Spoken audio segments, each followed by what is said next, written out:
Salut tout le monde, alors aujourd'hui ça va être une petite vidéo sur les joints spi. J'ai récupéré un joint spi, un vieux joint spi qui était sur ma bécane. Et l'idée ça va être voilà, démystifier le joint spi, comprendre comment c'est fait. Pour ce faire en fait j'en ai découpé un en deux, on va regarder comment c'est fait à l'intérieur. Et puis on va regarder également voilà, l'outil que je me suis bricolé pour pouvoir changer mes joints spi sur ma bécane.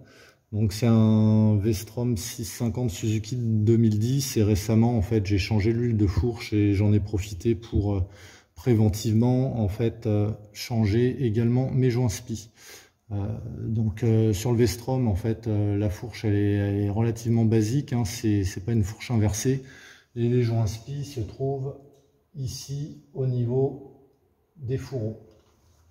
Donc on va continuer la vidéo chez moi, je vais pas finir la vidéo dans le parking. Je vous dis à tout de suite. Alors voilà, à quoi ressemble de près un joint spi, en tout cas le joint spi qui était sur ma bécane. Donc on a d'un côté une petite lèvre, de l'autre côté une plus grande lèvre, donc c'est un joint double lèvre. Et chaque lèvre, pour qu'elle serve bien le tube de fourche, possède à l'intérieur donc un ressort. Donc voilà, un ressort. Et de l'autre côté, pareil, il y a un ressort qui est un peu plus gros d'ailleurs, un peu plus, voilà, un peu plus résistant.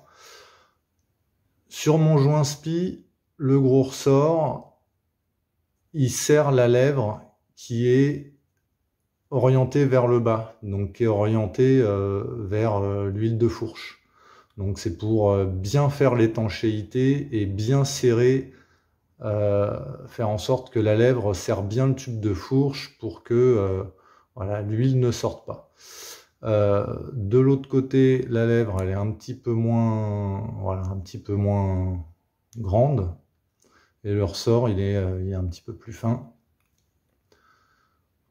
On s'aperçoit que de ce côté-là, côté huile, c'est là où il y a on va dire une grosse fente, alors que côté supérieur, donc côté orienté vers le haut, la fente, pardon, la fente est plus petite.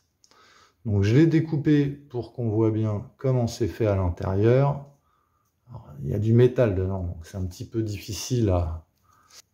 Alors, je vais être obligé de le déformer un peu, voilà. On s'aperçoit que la lèvre inférieure,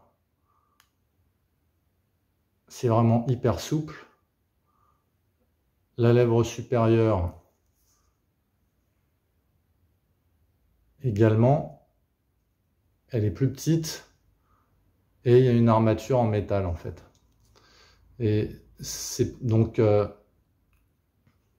cette partie-là est orientée vers le bas, cette partie-là est orientée vers le haut en fait. Donc le joint spi il est positionné dans ce sens-là. Et donc quand on insère le joint spi dans le fourreau, il faut taper sur la partie extérieure du joint spi parce que évidemment c'est là où vous avez en fait voilà, où vous avez du métal, où c'est résistant. Si vous tapez sur la partie intérieure, vous allez ni plus ni moins que endommager votre joint spi. Donc quand vous achetez ou vous confectionnez un outil pour insérer votre joint spi, il faut bien que votre outil il tape sur la partie extérieure. Donc moi du coup j'avais acheté un tube PVC qui était nickel au niveau du diamètre intérieur parce que mon tube de fourche il fait 43 mm et là le tube PVC il fait 43,2 mm de diamètre intérieur, donc ça permettait de le rentrer sur le tube de fourche. Donc c'était nickel. Par contre, côté diamètre extérieur, c'était pas vraiment nickel parce que le diamètre extérieur était était un petit peu trop petit. C'est du 50 mm, je crois.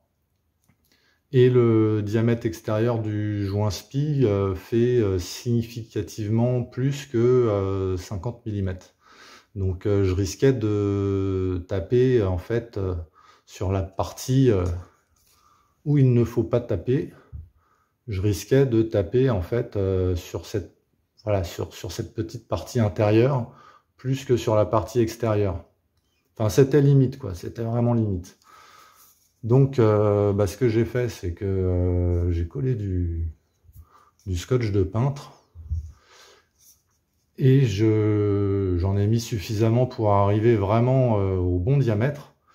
On peut pas non plus en mettre trop, faut pas que ça soit supérieur au diamètre du joint SPI, sinon après votre outil il rentre plus dans le fourreau. Mais voilà, donc j'ai enroulé du scotch peintre et ensuite j'ai découpé ce qui dépassait.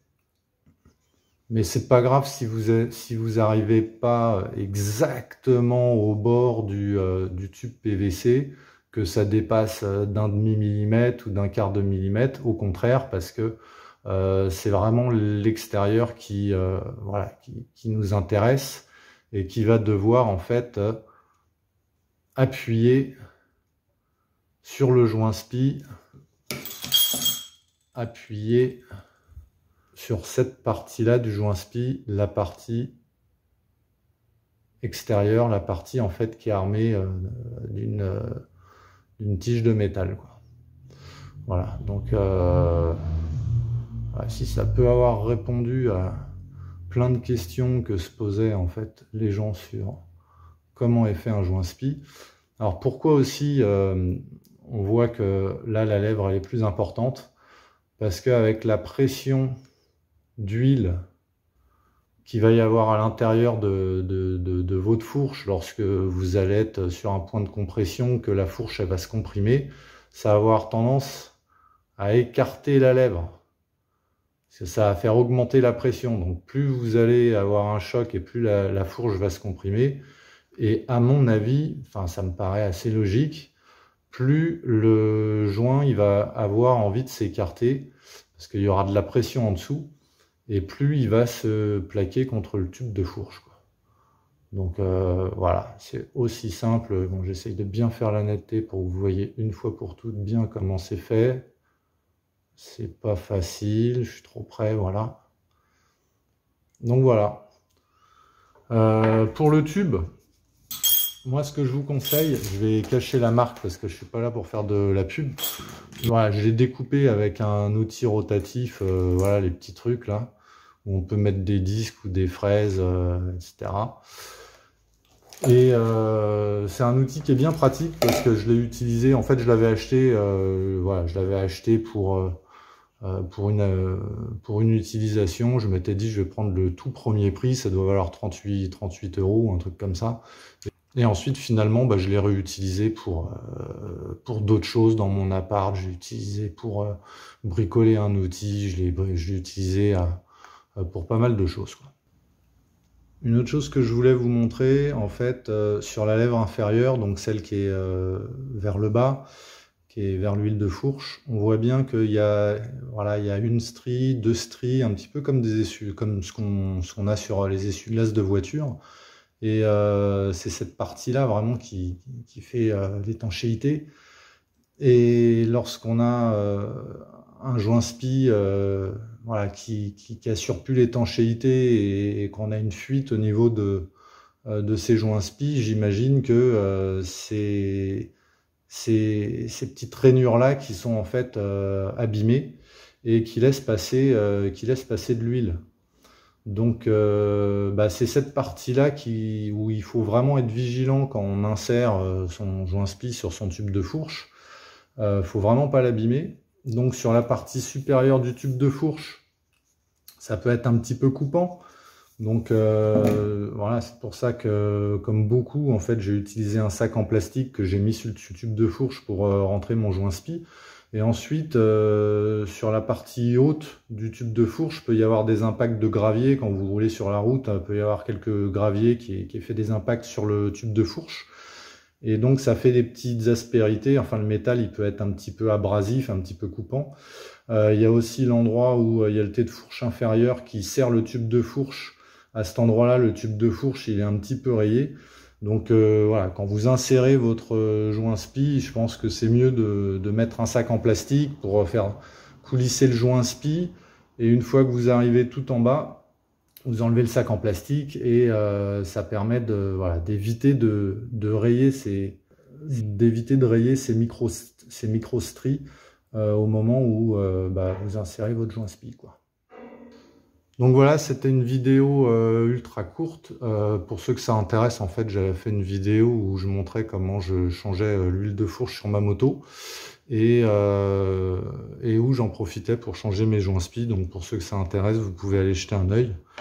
Et un dernier détail, pour ceux qui sont un peu curieux, en fait, comment ils font pour faire des ressorts cylindriques comme ça?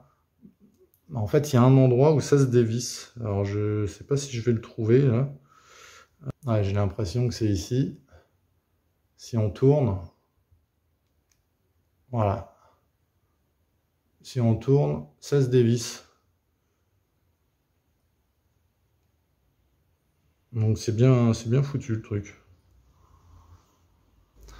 Bah, écoutez, j'espère que ça vous a intéressé. Et puis, je vous dis à une prochaine pour de nouvelles aventures. Ciao!